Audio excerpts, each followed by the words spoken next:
Our journey to save our home, the remarkable Château de Purnon, started 4 years ago, and it's fair to say it's had its challenges. Leaking roofs, collapsed buildings, broken bones, snake bites, rat plagues, we've had it all. But there are some days that are charged with so much emotion and are so special that all the challenges seem to evaporate. And the adventure that we embarked on stands clearly before us. Well, for Tim and I, today is the day of days.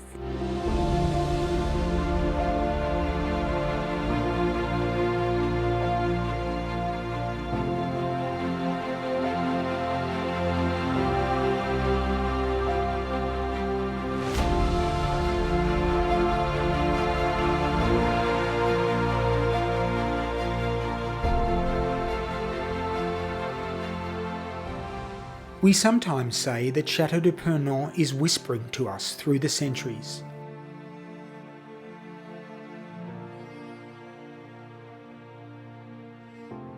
And if we just lean in and listen, we will hear her gently revealing her secrets to us.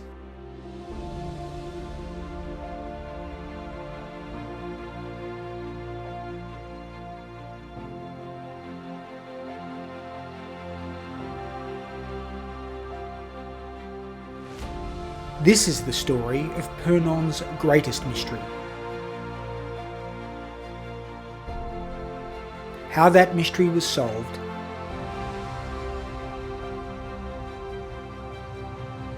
and the most dramatic day so far in the extraordinary journey to restore her.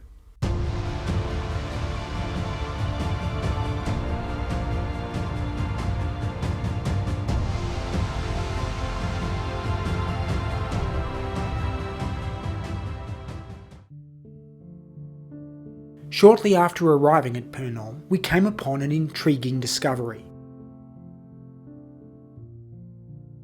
A bust of an heroic figure, shattered into pieces and abandoned in a corner of our enormous attic.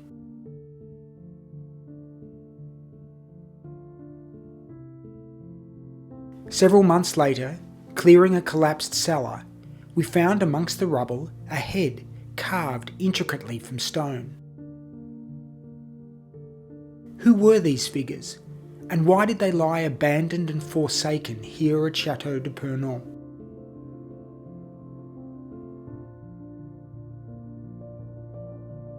We shared these discoveries with our heritage architect, the extraordinary Frédéric Didier. After long days investigating the Château's immense archives and studying historic postcards of Château de Purnon, Monsieur Didier made the most incredible discovery.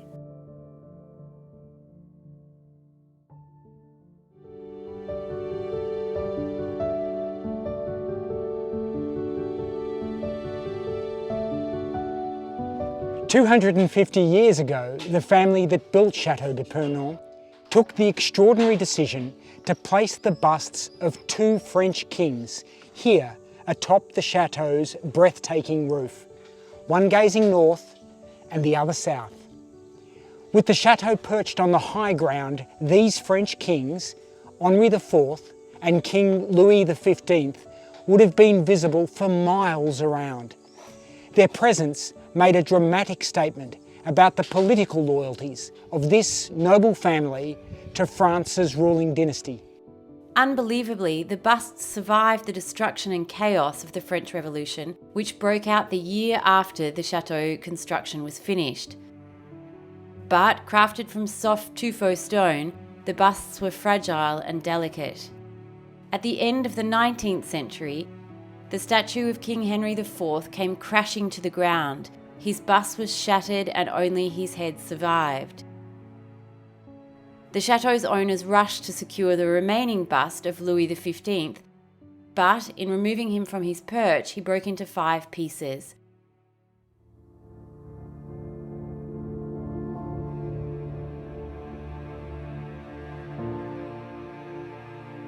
When we arrived at Château de Purnon, the story of the royal busts that had once sat atop Purnon's roof had been lost to time. Nobody alive today had ever seen the chateau with French kings perched on her extraordinary roof.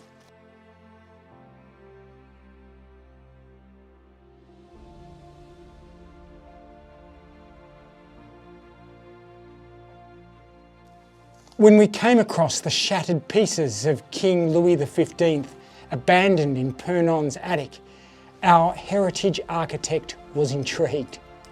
When we found the head of King Henri IV abandoned in this cellar, our heritage architect was astonished. Using a faded postcard from the end of the 19th century, he solved this incredible mystery.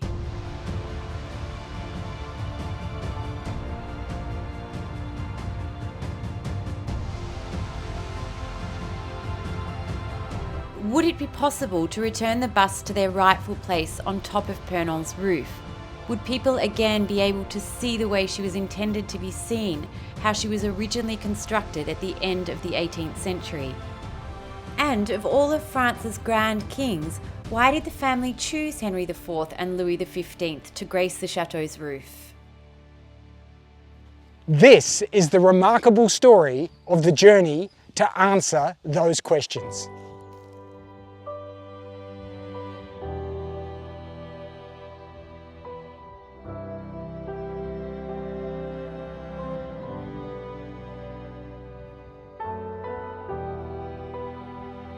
Oh wow!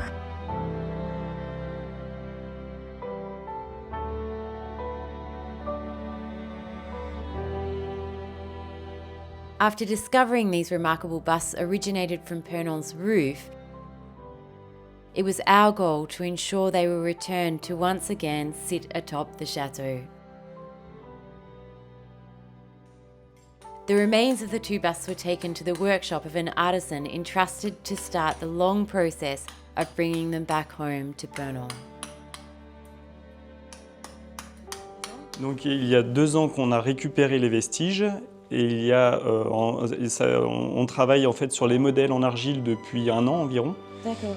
On a fait des modèles en argile, dont l'intégralité du buste d'Henri IV. Voilà, il n'y avait que la tête, donc il a fallu imaginer toute la partie basse en argile. D'accord. Voilà, l'architecte m'a transmis des photographies de bustes existants d'Henri IV. Donc toutes ces photos nous ont permis d'avoir des modèles et de pouvoir imaginer un nouveau buste. After 2 years of painstaking work, it was finally time for the busts to return home.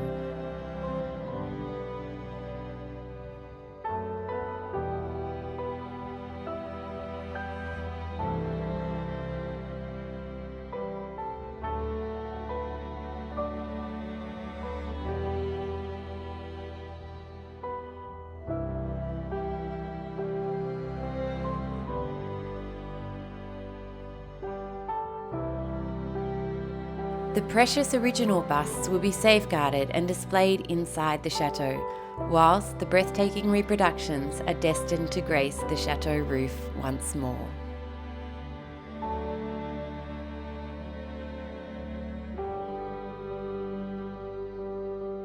Aujourd'hui, pour nous, c'est quand même un grand jour.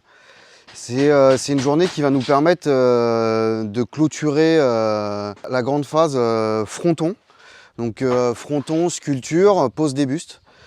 Donc là aujourd'hui, on va dire incessamment sous peu, le camion grue va arriver et on va monter les bustes qui sont en bas et on va venir les poser, les sceller sur les lucarnes hautes. Donc on a fait une préparation en amont au niveau des bustes. On a été amené à percer le dessous du buste pour pouvoir justement l'insérer sur notre barre en acier pour éviter qu'il bouge avec les intempéries. Donc c'est vraiment une journée particulière pour nous en tout cas en termes d'avancée sur le chantier.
Well, there you have it, Louis XV, Louis XV, back on Purnon's roof nearly 250 years after he was originally sculpted to sit on this magnificent roof. Louis XV, le bon aimé, the beloved, the great-grandson of the great Sun King Louis XIV, Louis XIV, France's longest reigning monarch, and Louis XV, the second longest reigning monarch here in France. But what an incredible moment to have him back on the roof here at Purnon. It's been 4 years in the making, from us discovering him through all the research that went on to find out that he actually belonged on Purnon's roof. But one more to go. Henri IV, Henry IV, on the northern facade of Purnon. Let's go and see him go up as well.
En tout cas, c'est superbe.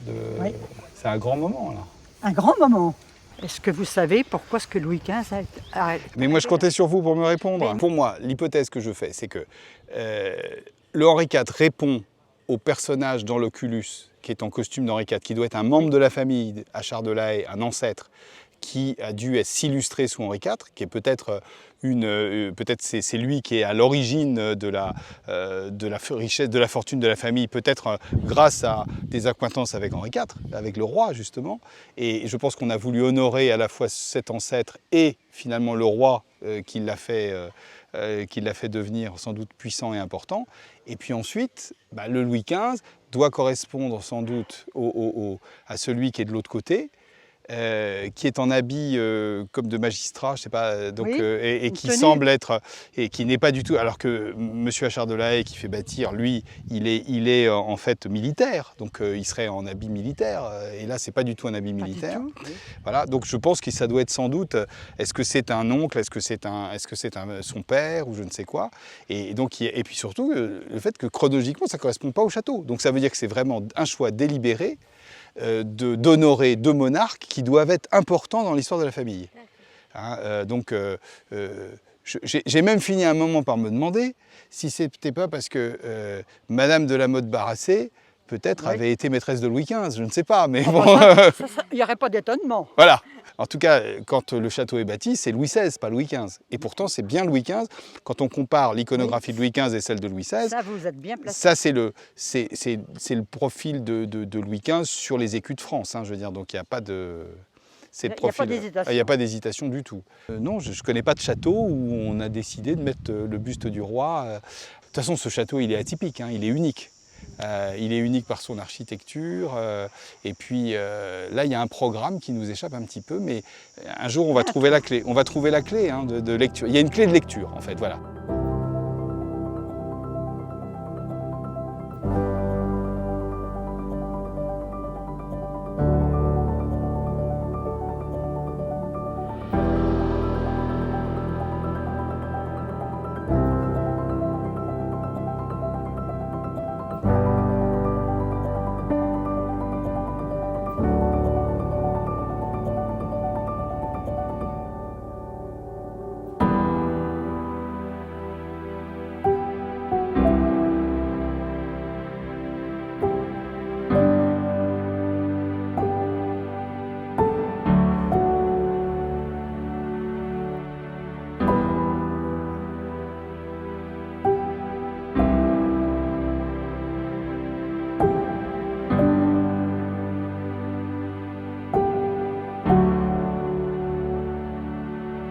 Well, what a monumental week in the restoration of this incredible chateau. This moment has been 4 years in the making. It's been something that we've discussed non-stop since we've arrived as such a huge milestone in the restoration of this incredible chateau. Here he is, Henri IV, Henry IV, back up on Purnon's incredible roof. But this moment really belongs to the amazing artisans who have worked tirelessly in all sorts of conditions to get us to this point. We are halfway there on the restoration of Purnon's roof and our mission to save this incredible chateau. We are not going to give up, well, not just yet anyway. Despite all the challenges, it's moments like these that really make this journey so incredible. And what a moment. So as we wrap up on a huge week here at Purnon and the storms are about to come in, we've just lost power to the chateau, so we won't be celebrating for too long. But as always, remember, if you'd like to follow the journey of the restoration of Château de Purnon more closely, we post a daily update in our Instagram stories. We post an exclusive weekly video over on Patreon, where this week Tim takes you on a tour of Purnon's long forgotten potager garden. Otherwise, just hit the subscribe button, turn on your notifications, and we'll keep you updated here. See you next week.